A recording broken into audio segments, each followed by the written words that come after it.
Sirni galmee imala hajji bara kanaa jalqabamuusaa manni maree dhimmoota islaamummaa waliigalaa Itoophiyaa beeksise. Manni maree dhimmoota islaamummaa waliigalaa galmee imala hajji ilaalchisee miidiyaaleef ibsa kenneera. Kumee balaa.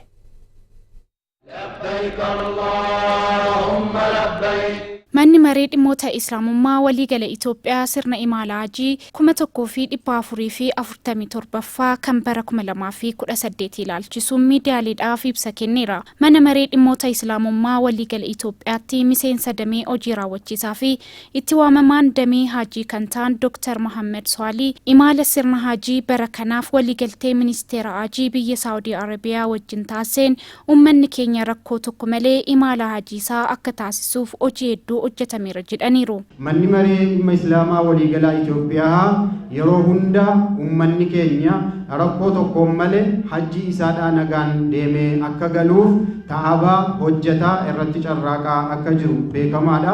Uummanni keenyas kanarratti nu gargaaree gara hajjiitti fuula deeffatee dirqama isaa waajiba isaadhaa akka bahatu waamicha keenya asumaan isiniif dabarsina. Hojiilee sirna hajjii bara kanaa hirmaachisaa taasisuuf hojjetaman keessaa dabalii gatii kanaan dura ture madaalawaa akka ta'u taasisuun isa tokko akka ta'es ibsichaan caqasameera. Majlisni uummanni bakka buufate kuni uummata islaamaa irratti akka gatiin dabaluudhaan dhiibbaan birriin itti guddachuu akka arkaan islaamaa guuttachuu isaarraa isa hin hambifneef yookaan isa hin dhorkineef kana godhaa ture. Haa ta'u ammoo birriin doolaaraan haa kafalamu malee uummanni keenya kan kennu asitti birrii biyyaatiin maallaqa biyya keessa jiruun waan ta'eef qarshiin alaa kun yeroo birrii asiitiin bitamee prosesii biyya alaatti hojjetamu kana yeroo kafalee jedhu biyyi keenyaaf biyya alaa ol ka'iinsi isaatii fi deemsi isaadhaa bara alanaa kana keessatti akka gatiin hajjii sadarkaa amma isin dhageessanu kanarraa gahee jira. Osoo ta'abiin kun tattaaffiin kun sochoo'inni kun hin godhamne 800f 41 oliin kan tilmaamamu ta'a. Hamma garuu tattaaffii kanaaf sochoo'ii kanaaf